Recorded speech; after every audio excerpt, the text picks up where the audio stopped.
Lego fans! So I'm doing a little bit of a different video today. I'm going to be taking a look at these Pick-a-Brick cups and seeing how many of these Pick-a-Brick cups I would need to fill up in order to get to the same amount of pieces from a classic box set. Like this 1,500 piece box set that I got on Black Friday at Walmart. And it was only $25 on Black Friday, but you could still pick these up for about $40 to $50, depending on where you're looking online. Now, obviously, you're going to get a variety of different bricks in a classic box than you'll see on the Pick-a-Brick wall.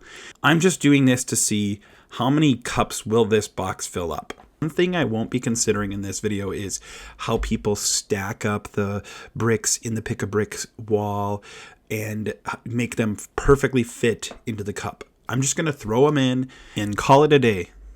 The other main thing I'm considering is there are some pretty cool elements like cylinders or tiles that you will find on the Pick-a-Brick wall that you're not going to get in a classic box. And if you need a lot of one specific element, then this is not even a video for you.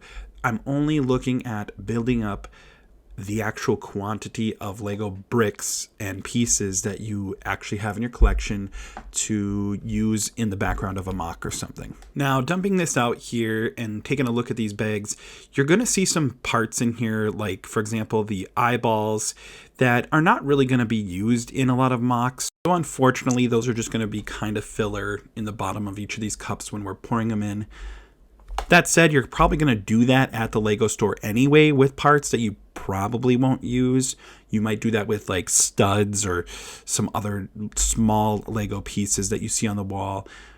But they do have a variety of different bags of colors. You get the black, you get the white, you get the brown and the tan. And some of these other colors that you're going to see, such as the pinks or the red or the orange, are not going to be useful in a lot of MOCs. So they're probably going to end up in your bulk Lego bin collecting dust unless you use them underneath like a tower or some sort of landscape or something like that. What's your favorite color? Those two? Okay. Oh, and the orange and red ones? Well, I stand corrected. Let's get started and see how many of these we can actually fit in these cups here. So let's see how many cups it's going to take. I'm going to shake these as I go to try to get as many pieces as possible in these, but I'm not going to be stacking them like I mentioned earlier, just because at the Lego store, I don't take the time to stack all of my bricks. I might put a few extra bricks in the top little plug thing, but I don't actually take time to stack them all up.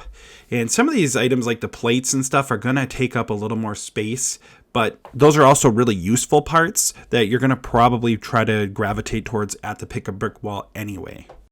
So I ended up getting about 2 bags in here, and then on the third bag of the white and gray, I couldn't quite get it all the way filled up, but I did fill it up as much as the Lego store at my Lego store would let me fill it up. They don't care if there's a little bit of a gap, as long as it's pretty close. They'll put some tape on it, and this is all I have left of the white pieces in this bag. So while I filled up the rest of this video, I had a little helper give me a hand here, and we filled up another 3 more cups with these Lego bricks. So we kind of tried to keep the smaller pieces at the bottom and then added the bigger pieces on top.